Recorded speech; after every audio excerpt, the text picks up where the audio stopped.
The debate on the passage of a reproductive health law in the country has been going on for decades.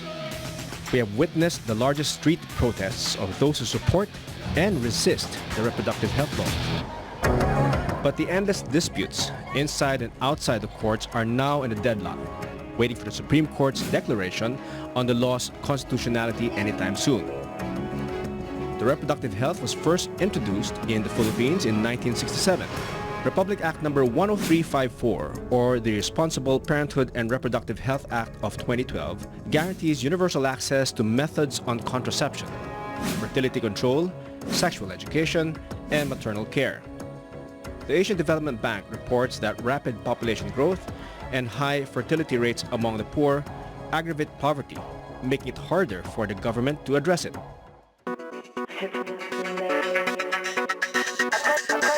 But the critics of the RH law pave a steep road in the implementation of the law, saying that the Philippines is not overpopulated, natural family planning method is the best option, and that the RH law will do harm more than good and will not make a dent to the nation's poverty problem. Welcome to Opposing Views, a hard, straightforward discussion of today's most pressing issues. With countless arguments and protests, online and otherwise, we now know the reproductive health law more than ever. But it seems that the debate is far from over.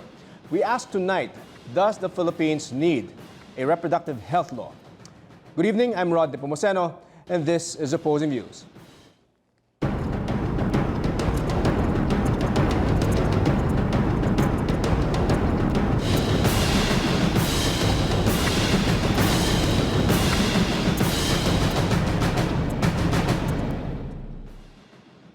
Joining us tonight in our discussion is Representative Lito Atienza of the Buhay Party List. Good evening, Congressman Atienza. Good evening, magandang gabi. Yeah, sir, can you give us your quick thoughts, summary of your points regarding your position in this matter? We have always been opposing the RH bill, and we oppose continue to oppose RH law in the Supreme Court. Naniniwala kami hindi makakabuti ito, makakasama. At hindi makapagbibigay ng mas magandang ekonomiya, ay hindi makakapagbigay ng mas magandang buhay, sisira lamang sa ating sariling pananaw ng tungkol sa buhay. Especially on the values that we have inherited from our forefathers. Priority of this is the value of life. Matitrivialize at hindi magbubunga ng tama para sa lahat. All right. Thank you very much, Congressman. On the opposing side is Dr. Sylvia Claudio, or Dr. Guy Claudio, Director of the UP Center for Women's Studies and the Board Chairman of Likhan Center for Women's Health. Good evening, Professor Guy. Good evening. Yes. Ma'am, your quick thoughts on this subject matter. We have fought for very long for this bill. It's been through all the arguments. We have won the public debate. We have won the debate in legislature. We believe this is a bill that saves lives, women's lives, their children's lives, because they need their mothers to be alive, the lives of other people who have who are sexually active, and we believe it is a moral bill, a bill that respects the secular opinion of people, that respects that there are different religious traditions and different views with regards to what is life. And what is family, and how we best are able to uphold the well-being of people and their families. All right. Okay. So let's start our discussion. I'll start off with you, Congressman. I don't agree. Yes. All right. You're already firing this out. Ang buhay ng mga kababaihan ay nalalagay sa alangan without the RH law. No. Dahil daw yung mga nanganganak ay nanganganib. No. Kung nanganganib sila, pagkukulang ng gobyerno yun. Hindi masusolve ng RH law. At yung mga sanggol, dumadami daw ang mortality, hindi rin masusolve ng RH law. We need better facilities, better health centers, better hospitals, better health care. Before we go there, Congressman, let me ask you first. Well, in your mind, do you think that the Filipinos accept the RH law? No. I wouldn't agree with that. Even if it passed Congress, I would not agree that the Filipino people were behind it. Ang Malacanang was behind it. Right. The poor barrel was behind Generally, it. you feel We know that now. The general consensus. Ngayon, lalo na nasa Kongreso na ako, alam ko ang mechanics dyan. Alam ko nangyari nung butuhan. So I cannot say the Filipinos support the RH law. Now, Professor, do you think that this RH law is the correct way? Because of course, the issue seems to be population control or population management. Is this the right way to manage the population? Let me say first that all the latest SWS survey and many surveys before that show consistent and conscious support of not just RH but the law itself and its most controversial positions. No? Right. So the Filipino public, even if you ask the public, has won. We have won over the debate because this is the most extensively debated of many of our So you social think if policies. we have a referendum, you think I think we'll get it All if we right. have a referendum. So, and whether that is the only question is whether you believe the scientific surveys or not. But if you do, then the scientific surveys have shown consistent support. As to your question, it is not a population control bill.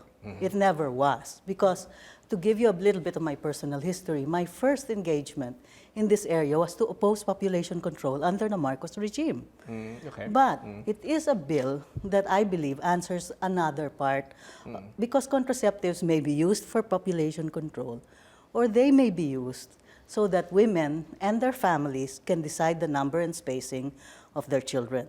This is not just in international documents, it is also in some of our own laws, and certainly other religions in the Philippines have weighed in on the matter and have supported this bill as well. It's not just a scientific issue, I think it is, but it is also, as I said, a moral bill. Sir, your thoughts? Rod, the other side makes it appear as if they're being forced to have children. No. They have all the freedom to do whatever they want right now. They can practice whatever they want. They can use condoms, they can use pills. As far as today is concerned, without the law, we have total freedom for them to choose whatever way of life they would want to lead. Ang problema, gusto nilang pilitin yung nakararaming mga Katoliko na hindi naniniwala doon sa ganong klaseng paraan. It's the other way around. They're going to force their views on the greater majority of our people, and that's wrong. Legally, it's wrong. Morally, it's destructive. Do you think, though, that some people are arguing, although Professor Guy has said this is not a population issue, but some people are arguing that we do have a population problem. And do you think that this is a solution or a part of the Again, solution? no. The problem we have now is over-concentration of population. No doubt, we're over-concentrated in Manila. In my district in San Andres, in Pandacan, in Tondo, we have an over-concentration of people in the urban areas, in the provinces.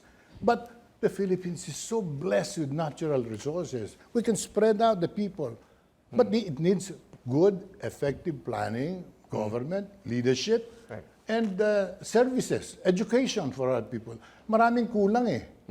Pagka nabuo natin, hindi na natin pakikialaman. But don't you think it starts off with the fact na sobrang daming kids or daming tao in one hindi place? sobrang dami. Merong Concentrate concentration lang. It's concentrated, in okay. certain urban areas, but not in the whole country. If you fly out of Metro Manila, makikita mo Pilipinas, luntian, berde, pero walang tao. Why? Because they're all centered in the urban area. Because this is where the opportunities lie, employment and health programs. We, once and for all, the government must really plan the development of the country so that accessible tayo from one island to another. Up to now, we haven't solved that. Yes. From one island to another, you have to go back to Manila to go to Cebu. Yan lang ang mga problemang basic na hindi natin ginagawa, kaya ang mga tao nasa Metro Manila. All right, so let's go naman to the economic side of things. No? Again, some proponents are arguing, and I'll ask this Professor Guy, that the RH law will help the poor uplift their lives. Is this a valid argument? Do you think that the RH law is that instrument that can uplift the poor? In my mind, the RH law is a bill that allows for social equity. While it is true that upper class women can use whatever contraceptives they like, have access to any contraceptives they like, the truth of the matter is women in poor communities need the kind of support that government can give. Actually, we have no difference with Congressman Atienza in terms of what we believe will be included in general development and for general health, no? The only difference is they would like to deny contraceptives to poor women by not allowing government to do its role of providing these contraceptives. Now, when he was mayor, then Mayor Atienza had a ban in Manila of contraceptives, and Let me interject, that's wrong. 100% wrong. Okay. Yan ang palagi pinaparot that I banned contraception. No, I banned contraception in public health centers because that is unconstitutional and that is against the law. Let me correct myself. So it was banned in public institutions, and my organization, Likhaan, has done a research of the effects of this. There had been a Supreme Court, there had been a case that went all the way up to the Supreme Court, citing this ban as a violation, public health. as a violation of the rights of women. It has gone up to the United Nations, and my understanding is there is a decision of the United Nations that is going to cite the Philippine government for the violation of women's rights because of this ban. So let me be clear. This is a bill that allows anyone to be free to use or not to use contraceptives. So you're not forcing contraceptives It's not to a anyone. bill All right. that will, if a person comes to me as a doctor under this bill and says, Doktora, Katoliko po ako, I will teach them natural family planning. But if a person comes up to me and says, I'm a very poor woman, but I would like to use a condom, then this bill allows me to help this poor woman achieve what she, in her full conscience and in consultation with her doctor who knows her health needs, achieve this. Aside from that, it's a bill that includes everything else that now Congressman Atienza would like to have in terms of providing the health of Congressman, hindi naman daw women. pinipilit naman talaga yung Palagi paggamit din ng sinasabi na the condom will solve the economic Now, let me condition and the interject. health That's problems. not what we said. Let me clear it. The condoms will never solve the problems of the woman. As far as health is concerned, HIV is spread out faster where the condoms are propagated. That's proven by records in Thailand and all the other countries. Lumaganap ang HIV dahil pinopromote ang condom. Yung pills, dumadami ang nagkakasakit ng mga ina, namamatay na walang kalaban-laban dahil sa mga epekto ng pills na hindi pinaliliwanag. Yan ang problema nila eh. They would like to dispense pills like as if they're dispensing aspirin and paracetamol when they are dispensing very, very sensitive and destructive materials na nakalagay naman doon, no? Ang contraindication nun, ang mga epekto nun, na hindi pinaliliwanag sa mahihirap. So when you talk about concern for the poor, then don't feed them pills. Rather, let's give them jobs, employment, more livelihood opportunities so that they have a better life. Professor Guy, I'll allow you Rather to interject. simplistic to say that our position is that condoms will solve people's problems. That would be crazy. However, the scientific community, the majority of scientific opinion, and I will cite again leading health authorities to which our government must listen, like World Health Organization, has put its scientific weight, and a lot of other scientific organizations, including our local Philippine and Obstetric Gynecological Society, has put its weight on this bill. Now, let me point to another thing. This scientific debate has been going on with counterclaims and counter-scientific claims. We often find that non-doctors will speak more strongly about the medicine than doctors like POGS and WHO. But whatever this is, okay, let's respect that some scientific opinions are different. This debate has happened for 12 years. The Congress has listened to this. For whatever reason, I'm sure there are people who are corrupt, but you should have listened to what people said. In the end, it was one of the few bills that crossed party lines, that ended Went up through. in votes that some were conscious, some were... Right. That's the real I- politics. All But right. this bill has been debated Rod, for 12 years. Congressman, The I need to the debates interject are now, no? over. The debates are over because Yeah. they passed that That's bill. one of the bills where 10 million pesos were passed around. That's a fact. All right, all right. But before that, and that's probably subject to another show, another episode altogether, but we need to take a short break. Meanwhile, join the discussions online. Like us on Facebook at facebook.com/SolarOpposingViews. Follow us also on Twitter at opposing_views. Use the hashtag OpposingViewsRH. Stay tuned. You are watching Opposing Views.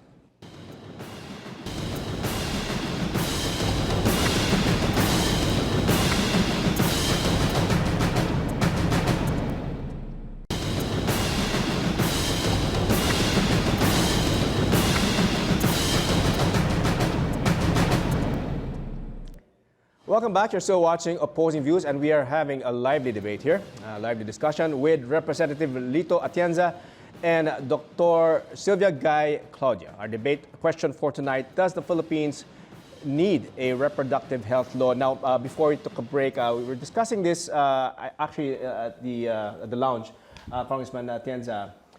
With regards, let's talk about now regarding the issue of morality. No? The argument is that with the government's adherence to the RH law, this will eventually lead to immorality. Your take on it? Definitely. When the sex education for children was started, eventually, society became promiscuous.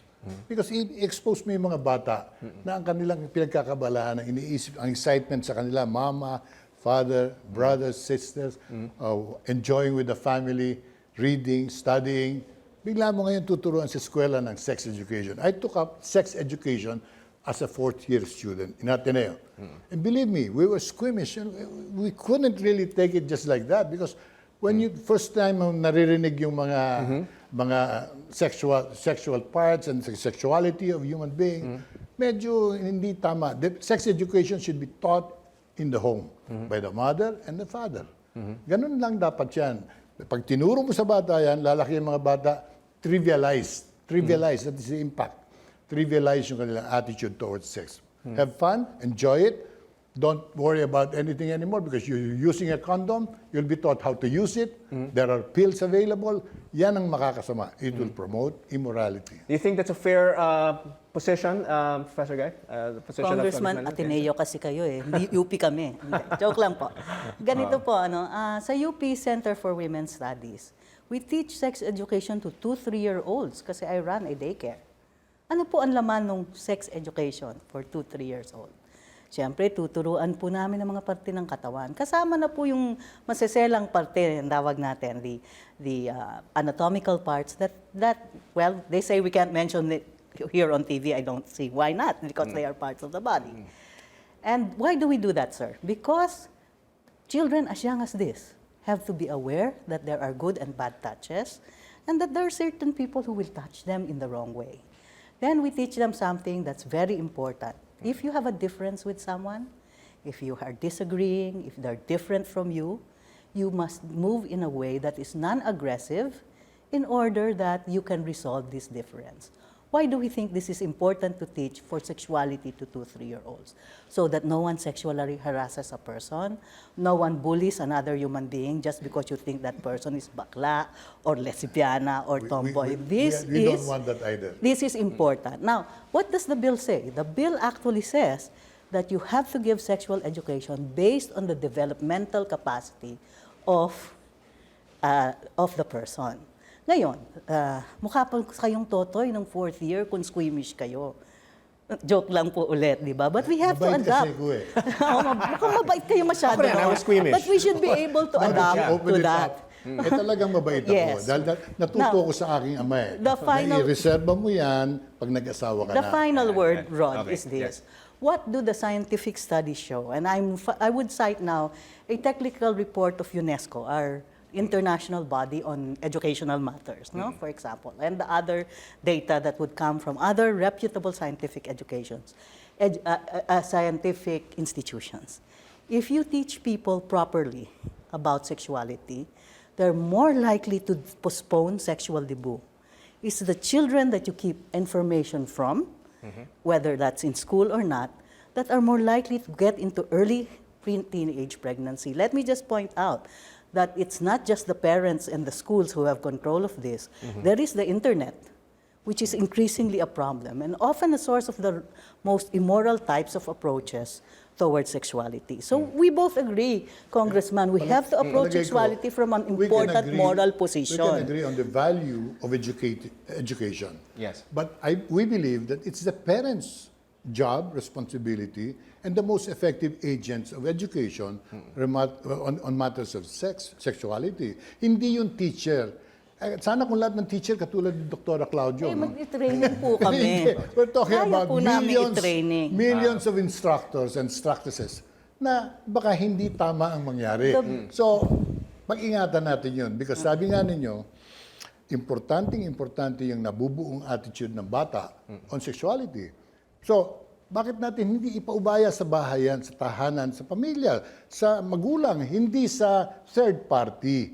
Dahil baka magkaroon ng mga pagliko, kawawa So you're naman saying yung bata. hindi feasible, Congressman Atienza, you're saying it's not feasible to train teachers to effectively teach sex yung education? third-party participation to us immediately creates a problem. Mabuti na yung nanay. Talaga makapag-uusap yan ng tapat. I talk to my children. I talked to Kim as a young boy. I taught him about sexuality, and I'm sure he learned very, very well. He's now a responsible father, a responsible husband. Ganun din po naman sa mga iba naming anak. But sir, not everyone is like You mentioned that has again, the capacity you keep on and tools to mentioning teach properly. The UNESCO, World Health Organization, United Nations. Yes. Let me point this out. Lahat itong population control efforts, yung RH law na yan, galing sa United Nations yan, galing sa World Health Organization yan. Kanina I was telling you about the tetanus toxoid vaccination campaign that they did this in the early 90s. Believe me, that was the most insidious campaign ever done by the World Health Organization. Ang mga babae binakunahan ay nalagyan ng infertility element na naging baog yung mga binakunahan. Are you questioning the WHO? Definitely, especially on this campaign which they sponsored. We exposed it, and it was stopped altogether by President Ramos, even by Secretary Flavier. Let me say that tetanus thing has been going around. And again, the data will show, and anyone who wants to look at the data, it's just there, that this was not correct. And that this was a bad scheme. Now, what's the bad thing? We are seeing increasing numbers of tetanus when we should not. Because people were stopped from taking a tetanus toxoid. Again, I personally, as a medical doctor, I know that there are many different scientific opinions. But you have to look at the majority of the scientific opinion. It may be wrong, but that's the only stick you can hang on to. There's no other stick. The scientific opinion that we have are the laboratory tests that we did on the toxoid, done by UST, done by the Makati Medical Center.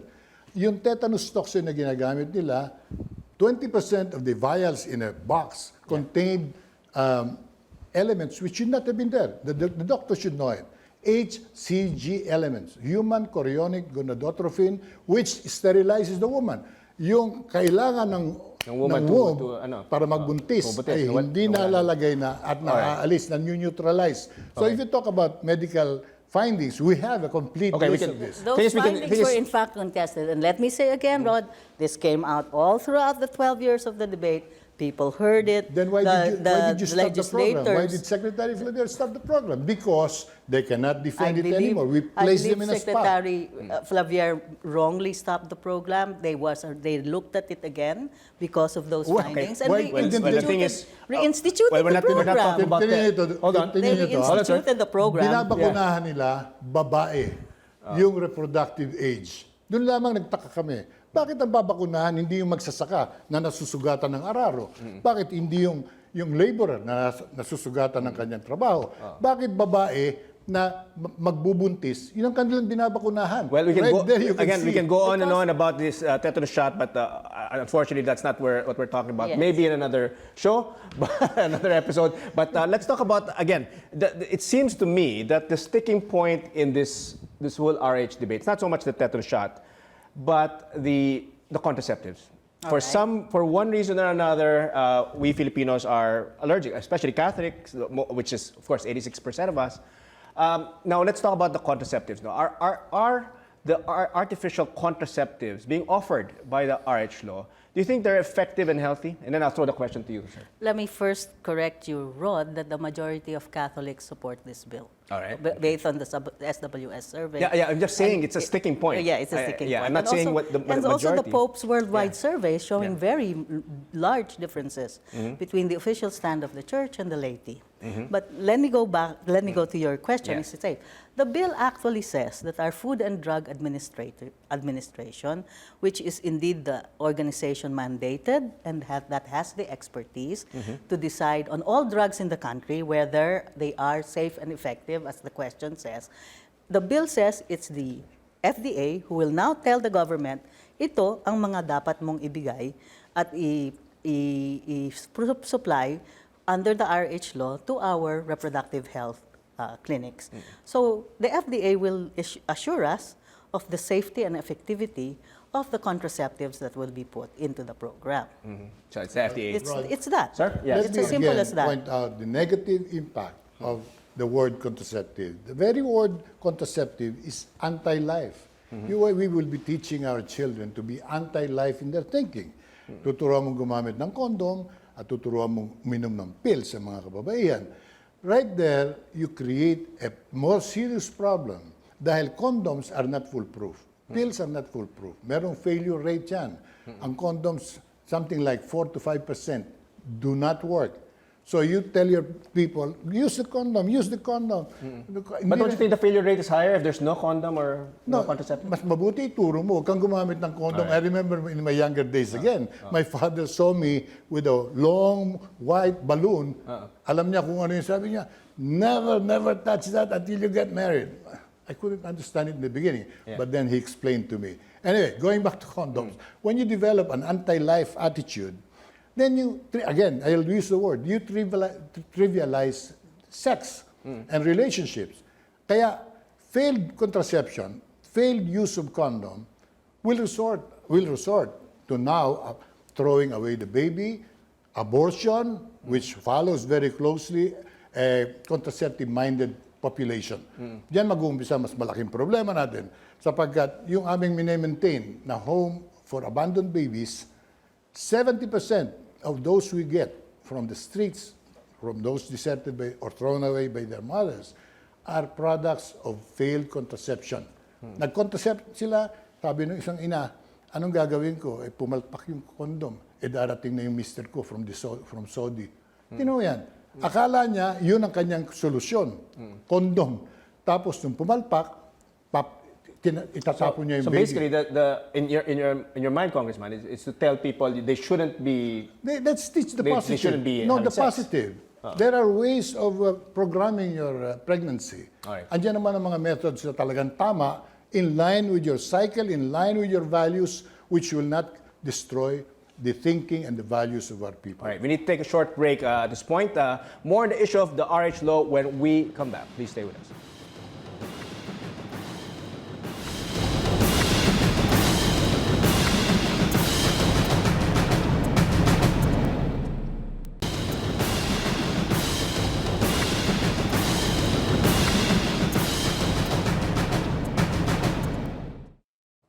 Welcome back. You're still watching Opposing Views on the Solar News Channel. Our guests for tonight, Representative Lito Atienza of the Buhay Party List and Dr. Sylvia Claudio, Director of UP Center for Women's Studies and the Board Chairman of Likhan Center for Women's Health. And our question for this evening, does the Philippines need a reproductive health law? Now, just before we took a break, Congressman Atienza was making a point that we are basically promoting a culture of anti-life. If we promote this bill or we pass this law, this RH law, which has been suspended, we are promoting a culture of anti-life. Your thoughts, Let me Dr. tell you Agay. instead a story, and if you'll allow me to get a little personal. After my third son, my husband and I decided that we would go for a tubal ligation, which we did at the same time that I delivered my son by cesarean section. And when we were going home, very happily, my husband said to me, thank goodness, I now know the story of our family. That we are three, and I can now plan ahead for these three kids, what needs to be done, what needs to be provided for them. And he said to me, it's sort of a relief, because I only wanted two, he wanted three. So okay. he got his way, right? He got his way, all right. And then we really felt as if we had graduated somehow. and that we were now going to do another set of steps to ensure the well-being of our children and that they be decent, productive, and happy citizens. Okay. I have no question with the values of Congressman Atienza and the pro-life movement, that is their belief about contraceptives. My only question, which has always been at the heart of this law, is there is no one morality for millions of people doing something about their families in their most intimate of lives. I don't think it's anti-life for my husband and I to have been happy, to know the number of our children and what we wanted for them.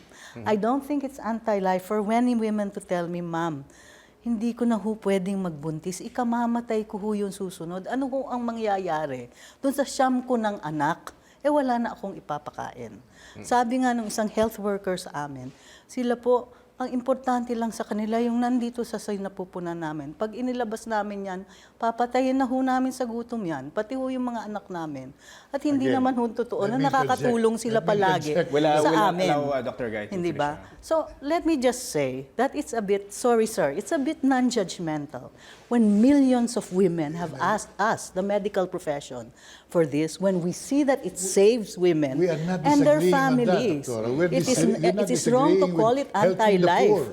We're not disagreeing with the contraceptive happens Kami in a gusto tumutulong social kami sa mahirap, situation. pero hindi namin sinisira yung value. Yun ang But importante. it's a technology. Hindi namin You can use your cell phone to yung scam pagtulong sa people. mahirap, a must yan. I think it should be inherent. Sir, Congressman you can use Atienza, your do you think technology that to scam people, or you can use your technology for good things. do you think the policy or the principle on being anti-contraceptive, it seems to be stemming from a very Catholic belief? Because as I understand it, not all religions are anti-contraceptive. Your thoughts on Kasi that? yung word contraception, contraceptive, that means, you know what it means? Contra life, anti-life. The very word is anti-life. Pag yan ang tinuro mo, gumamit ka ng condom, tuminom ka ng pills, magiging anti-life na yun. Mawawala na yung valuing for life. Wala na yung anticipation for life. So whether you're Catholic, whether you're Muslim, or whether wala you're wala sa atheist, religion yun, no? it's just life. Mas mabuti yung positive value. Value life, pag nagbuntis, panindigan ninyo, at huwag niyong palalaglag. So, therefore, we will not all end up with abortion legalization. All countries which legalized contraception, which promoted condoms and pills, all ended up, Doctora, contradict me if I'm not saying it correctly, all countries which promoted contraception ended up with legalization of abortion. We don't want murder in the Philippines of the innocent life. You know, Okay. this is a common problem. Just because something is correlated, all people who look at the sun, right, happen to be people who are standing at some point in this earth. Doesn't mean that because they looked at the sun, that was the reason they were standing there. It's a correlation. It's not a cause and effect. You know, that's one. Secondly, let me talk about the statement na buntis kayo, panindigan nyo. If you're raped, na buntis ka, panindigan mo. If you are raped by your father, and you are carrying his baby through incest, panindigan Again, mo. we will have to disagree with that, though. She's using extreme cases to provide a law for everybody. No. Yung mga sinasabi no, nyo, extreme no. cases, If they I need want to special raise- attention, If I want special to raise care. only 3 But do not children, use kayo lang exceptional cases then let to me look at promote non-exceptional case. for I everybody. only want 3 Mali. kids. My husband and I only want 3 Good kids. for you. We can only, Good for you. we believe we can provide everything they need Very if good they're for you, only Doctora. 3. Keep it to yourself, so but don't give it to the poor. You're the ones You who are going to I force the see. poor into a I see wrong the direction. choices that Destruction I of can their make, values. the choices I can make in full conscience and with good will, I Good for cannot you. allow the poor to have. Now, let me ask you, Congressman Atienza, is the church providing enough information? Because, again, a lot of people who are debating about this is focusing on the church and saying the church is too focused on natural planning and they're not even educating the masses on the natural method of family planning. Rod, the church will never change its position. The church teaches values and morals. This is a moral issue. Valuing life is a moral issue wherein the church will never give in. Pag mali, mali. At yung abortion, which will be the byproduct of this. Sabi ni Doktora, hindi raw, yun daw ano lamang, incidental correlation. No. On record, all societies which played around with contraception and promoted birth control all ended up with legalization This of to my abortion. question, Dr. Guy. Are there case studies abroad wherein when they had a similar law like the RH law, eventually led to the economic upliftment of the poor? Yes, there have been many studies that show, like our neighbor Thailand, for example. That is one a classical example. We used to be at the same level until Thailand began to give better reproductive health, including contraceptive services, to its But population. there are more And then- examples of a growing population where the economy bloomed. I'll give you an example. The United States, the whole of Europe, when their populations were growing, they grew economically. The modern day examples would be China. The bigger the population, the better the economy. India, the second most populous nation, the better the economy. Therefore, more people, more consumers, more production, You're good not looking government. at equity. You're not looking Yes, at yes, how that's many right. people are rich, the poor between rich, Yeah, the gap the- between rich and poor. the I must gap. also say that if you look at church history, the position on abortion is not very old. The history of the Catholic Church, the position on abortion is not very old. It cannot be said that the church has not changed its position on certain things. We will dwell now on religious debate. I'm not ready to see, debate yeah. on Well, that. you brought What this I'm up about saying, the church not killing changing is its killing, position. and the church will never change its position But on this. contraceptives are not killing. It- You are it free to will have lead- your position to that. It will lead to abortion. But why Deny that. impose it? But Why- you haven't denied I it deny because it. all I deny societies it. which played around with contraception ended up with legalization One of the most abortion. important correlations that we have is if you give people better contraceptive services, abortion rates drop. All right.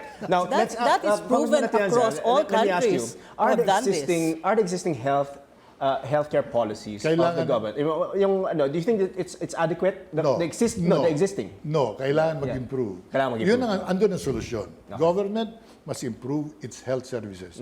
Better hospitals, better health centers, better How about everything. addressing maternal deaths? Dapat and all yan, tulungan ng gobyerno, bigyan ng mas maayos na panganakan, bigyan ng mas ligtas na mga equipment, at better that? Because trained. from what I know, the RH law addresses maternal We don't need the deaths RH law and for all that. All right, okay. That should be the responsibility of government today, yesterday, and tomorrow. So we need another law. You're saying that we need No, a no, different there kind is of no law. need for another law. Government must provide good health services for our people. Maternal care, dapat gobyerno pangalagaan ang kapakanan ng ina. Yung ligtas na panganganak, dapat gobyerno mag-asikaso yan.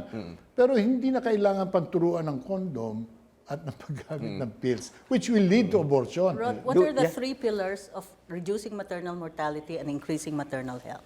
By Columbia School of Medicine, also beginning to be also taken up by World Health Organization, School of Public Health, Columbia School of Public Health. Yes, as Congressman Atienza would say, improve emergency obstetric care at the grassroots level, and also comprehensive at a higher level. Yes, access to skilled and well-trained birth attendant, but the third pillar that is proven by studies, which is necessary and you cannot drop, is the provision of contraceptives to women who need them. That's the scientific data. That's where we disagree. See? Sa kanila, Because- contraception is a must. Sa amin naman, ang feeling namin, hindi dapat ganon. Dahil huwag niyo ipilit yung inyong pag-iisip sa nakararaming Hindi ho Pilipino. pag-iisip ko to. This is scientific data. And let me go to morality. No? Yes. I am of the belief that science is not opposed to morality. It's not opposed to spirituality and religion. I think the best moral, spiritual position of any religion, or even if you don't have faith, you don't have religion, is to understand that science itself is necessary, that you have to take cognizance of this in order to have real faith. Now, we can disagree with this. I'm fine with this. My problem is, why can't they yield that some of us are equally moral? Our point We're is that, equally moral again, to you, sir. congratulations, Doctora, for And your congratulations thinking. to your morality as but do well. not force your thinking on the RH rest of the bill forces country, nothing on because the rest that of the is not country. true. We will have to disagree with that science does not care about morality. Morality is morality. It will never change That's what whether I just scientifically said. defined No, or not.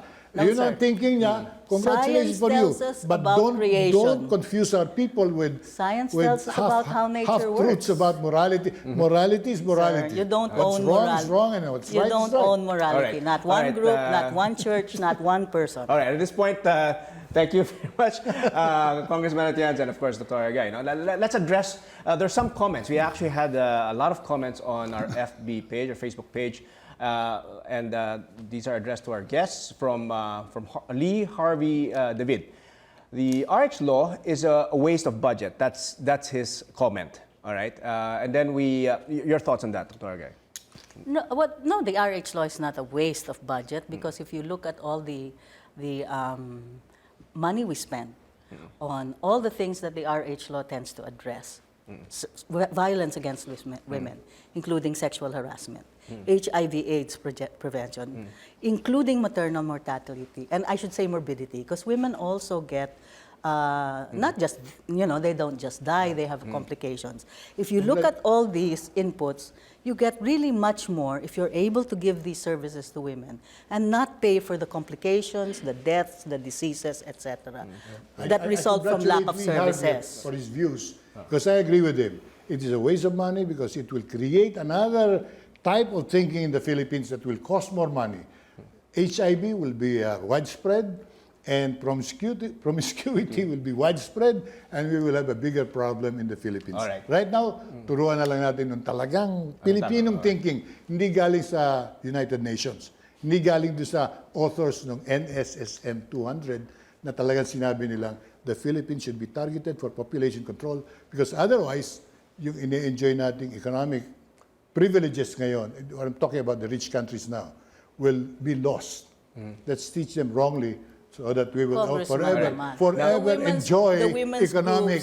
The women's groups, the majority of legislators, the majority of I hope- people I hope can't you be see it accused through. of being non-Filipino just because they supported Because you're him. influenced by the foreign thinking. Alright. Lahat yung inyong mga proposed bill, puro mga foreign Alright, authored. thank you. The POGs, Alright. the Word Philippine for word, Obstetric pareho and yung pinasama sa mga Gynecological ibang bansa. Society says. Ginagawa nyo rito sa atin. The POGs support it, the PMA supported it. Doctora, we still have a couple of questions, so we'd like to Okay. address that. Janina Santos says, RH law to address increase in teen pregnancy and HIV/AIDS cases. Your thoughts? That's Janina's Ako naman ang mauna. comment. Oh, yes, sir. Again, it will not. It will spread HIV. It will increase teen pregnancy because our children will grow up thinking about sex rather than good manners and right conduct, sciences, mathematics, and all the other favorable subjects. Mapapalitan ng sex education ang limited time ng isang batang nag-aaral. Okay. Ma'am? Doctora? The RH bill teaches the current gold standard, for example, in terms of HIV prevention.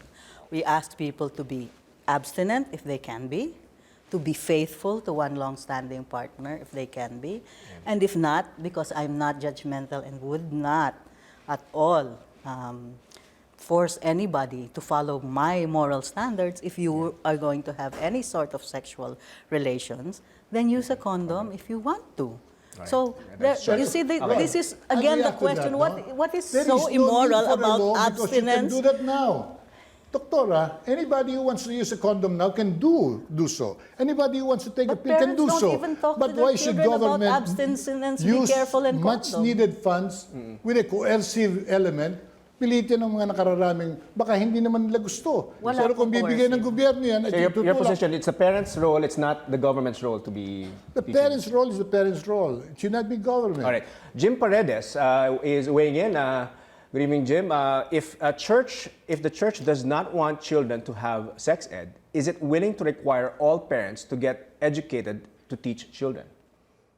I guess I don't know if that's a rhetorical question. So again, let's... That's a statement. Yeah, it's more of a statement. Yeah, it's more of a statement, all right? I know, Jim. Yeah, of course, Jim. No? So again, to repeat his question, the church does not want children to have sex education. Is it willing to require all parents to get educated to teach children? I believe that the church, the government, should all be educating the parents.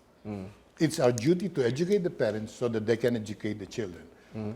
During our time, during our parents' time, nangyari yan. Our parents got educated properly. They educated the children properly. Ang kinatatakot namin, mapuputol yung prosesong yan yung cycle na yan, which is correct, where government intervenes with its own thinking about economic prosperity and better opportunities, which are all not true.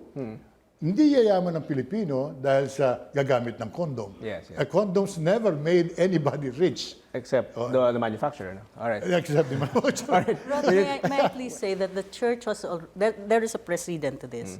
In the early part of the 19th century, of the 20th century, the church opposed the teaching of Rizal's works in public schools, in all schools. They fought that bill because they said the same thing, that it should be left to the parents. This is something that the state should not impose. It's a morality issue. They lost that one. And Rizal is now taught in all countries.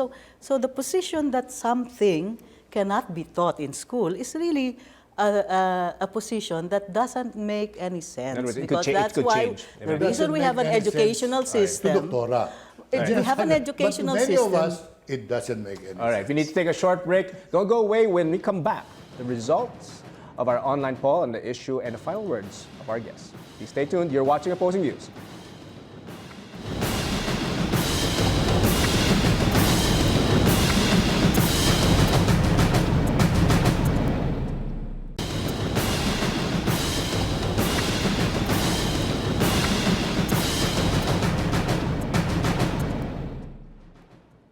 Welcome back. This is Opposing Views. I'm Rod Nepomuceno, and still with us, Representative Lito Atienza and Dr. Sylvia Claudio. Our question, does the Philippines need a reproductive health law? Now, Doctora, I wanted to ask, a number of people who have weighed in.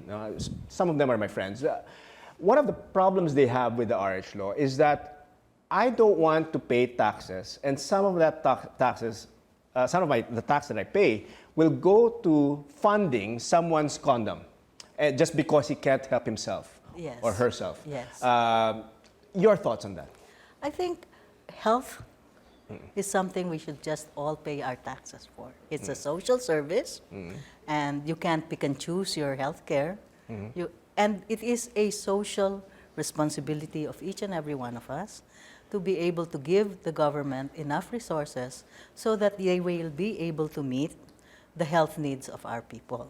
So my answer to your friends, in fact, is once this reproductive health law becomes a law and can be implemented, I and a lot of women who have worked on the reproductive health law would like now to move into a fight for universal health care for all our citizens. But we can't have universal health care in our mind until we're able to assure that that universal health care will not leave women behind. Rod, you're very correct in what you said. Can you imagine this law classifying condoms and pills as essential medicines to compete, WHO says so. compete with medicines for tuberculosis, diabetes, high blood pressure, ito mga pahirap sa mahihirap. Ngayon, makikipag-compete ngayon yung condoms and pills. At yung under that scheme, yung pondo, bibigyan nila ng diin, itong contraceptive materials. Madideprive pa ngayon yung mga mahihirap ng mga talagang tunay na kailangan nila. Yan ang isa sa mga kasamaan. If this is a World Health Organization saying that these are essential, what are your thoughts? I cannot buy the World Health Organization program because, Rod, sabi ko na sa'yo, nabisto na namin WHO was promoting the tetanus toxoid, which was laced with anti-life elements. And therefore, the United Nations definitely are behind the NSSM 200, which they agreed in 1970s, to depopulate countries like the Philippines. Kaya lahat ito, alam ni doktora ito, kaya hindi ko lang maintindihan bakit hindi nila masakyan. And their agenda is? Pumapayag sila ma-depopulate tayo. Ako hindi. I believe in a growing population. As long as the government is doing its job, more consumers, more production. More production, more taxes. More taxes, more governance, more projects, more development, more people, more taxes. The positive cycle of life should be allowed. Hindi yung puputuli mo dyan, intervention, bawal na mga anak dahil sa mas magandang buhay. Mali. Right from there, that 1970 study is a 1970 study. At the same time that the U.S. government put this out, they were supporting the Marcos dictatorship. They're no longer supporting the Marcos dictatorship. And the U.S. government has backed away from population control thinking in itself. So that's not, I Again, know you this think- study, but it's backed away from it, at least in its official President documents. Obama is behind the whole program of population Because control. What you he's talking about? confusing population control with reproductive health, which are two entirely different things. Although that's some people one. confuse them. When Congressman Achanta says what's essential is diabetes, hypertensive drugs, etc., you know who says that? That's also WHO. How do you come to an essential drug list? You look at the diseases of a country or the world, the most common diseases, you understand how many are suffering from this, how many are suffering from this, what are the effective medications that will counteract this, that will help effectively, and then you put out an essential list. So you say, WHO, this governments, you must You can provide see- certain things, anti-hypertensive, anti-diabetics, it You can includes see that they would like to contraceptives, treat etc. contraception now and the contraceptive materials as a disease. You know, they're classifying it as one of the major diseases of the country. Not all essential drugs are diseases. Pregnancy is Disease are never a disease. disease. It's a blessing. Folic acid is on the list of what we should have because women do need vitamin supplementation of certain types during their pregnancy. Yeah. That is an essential drug. Not everything on the essential Do you- drug do you list think though- classifies Sabi- what what's think it though, meant Doctor, for as a that disease. the amount- Certainly pregnancy is not a Do you think, though, that the disease. amount that we allotted in the RH law, the amount that we're allotting for free contraceptives, do you think that's justified? Yes, it is, and it's not that big. And let me tell you how. How much is it? I'm sorry, okay. it's not in my... Billions. It's not... Alam mo, ang billion ngayon, parang hindi na eh. That billions of pesos. But scandal billions eh. not for Parang baliwala. Yung pork barrel, billions of pesos, parang baliwala. Rod, Parang minamaliit billions. nila yung billions. Pero sa isang mahirap, mahalaga This is yung the billions. misinformation. They're saying billions for the contraceptives. Yes. We need billions in order to put emergency on contraceptive care facilities because they're so bad for our women. So it's not all for the Yeah, contraceptives. we have to Oh. build up the health All right. infrastructure to help women have safe pregnancies. It's not just the contraceptives. And that's the misinformation they're giving. It's billions. It's not. You need to set up healthcare centers. You have to train people. You have to put people in those centers. You have to give salaries to those people. And that, of course, will cost some amount of money. Now, the bill does not only say, yun lang ang tutulungan. In fact, the World Health, our Department of Health is ready to move forward to generally improve our healthcare system to include this aspect Mahirap ba of namang healthcare. intindihin anong kailangan ng Pilipino for a better health? Let's not keep on referring to the United Nations, the World Health Organization. Common sense dictates ang kailangan ng isang Pilipino para sa kanyang kalusugan, yung common sense ng Pilipino na magaling tayong maggobyerno, bigyan natin ng better health center, better maternal care, lahat yung mga positive, okay. Ang masama, yung kanilang thinking on depopulating the Philippines. Okay, we have a couple of minutes left, and I'd like to ask for your final words. Doctor, I will start off with you, and then we'll end with Congressman. Or would you want Congressman to start off? Congressman, your final words. We will not solve the problems of the country and our economics by depopulating the Philippines, by destroying our values. It's the other way around. Ako naniniwala, pag ang ating pinag-concentratean na magkakaisa tayo, yung ma-develop ang Pilipinas sa ating natural wealth, sa ating natural resources, palakasin pa natin ang pamilya dahil ang talagang pundasyon ng anumang lipunan, ng anumang gobyerno, pamilya. When the family is destroyed, society weakens. Dito, itong programa niyong ito, magpapahina sa pamilya. And that's one of the reasons why we are very much against it. Because it will not mean a better life for the Filipino. It will become a Philippines that has no more values, hindi pa rin tayo aangat. Samantalang yung mga bansang mayayaman ngayon, umangat nung ang kanilang populasyon, dumadami. Kasabay kasi ng pagdami ng populasyon, pag tama ang gobyerno, nakaka-develop sila ng mga mekanismo, ng mga kailangan para sa isang lumalagong populasyon. Yan ang dapat natin panaigin. Yung gamitin natin ang ating katalinuhan, ang ating kagalingan sa ating pangangailangan. Na hindi yung tinuro ng banyaga, dinictate sa atin yung batas, word for word. Pareho ang batas na lang ipinasa rito sa ipinasa sa mga ibang bansa. Para tayo nito sunod-sunuran. Sumunod na lang tayo sa sinabi ni Andres Bonifacio, mag-isip tayo bilang Pilipino. Gumalaw tayo bilang Pilipino. Uunlad tayo, magiging modelo tayo ng mundo. Thank you very much, Congressman Lito Atienza. Dr. Agay, your final words? Final words. First of all, it's not a depopulation bill. Secondly, I think it's not also a bill that is immoral.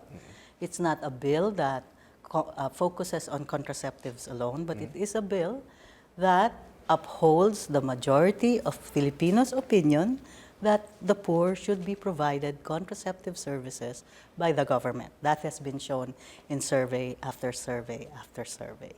It is also not a bill that is the bill of the banyaga. It is a bill that is supported by Philippine Obstetrics and Gynecological Society. It's a bill that's supported by many of the UP institutions I've worked with, including mine. It's a bill supported by many women's groups. So it's not an anti-Filipino bill. My only thing that I would like to point out to our listeners, it's also a bill that has been passed by both houses of the legislature after long and serious debate, where all the issues that Congressman Atienza and I have brought up have been brought up repeatedly. This debate should be over. This bill should be allowed to go forward because it is one of the most thought about and debated bills, and our people, through their representatives, through the surveys, through their actions, have said this bill is scientific and it is moral enough for us, and we would like to have it. All right. All right, thank you very much to our guests. Again, Representative Lito Atienza and Dr. Sylvia Claudio. Now let's see the results of our online poll. Our question was, does the Philippines need a reproductive health law? Those who answered yes, 70%, believe that we need a reproductive health law, and no, 30%. And that's our opposing views for tonight. Tune in again next week for another bold and engaging discussion on today's most relevant issues. I'm Rod Nepomuceno. Good night and God bless.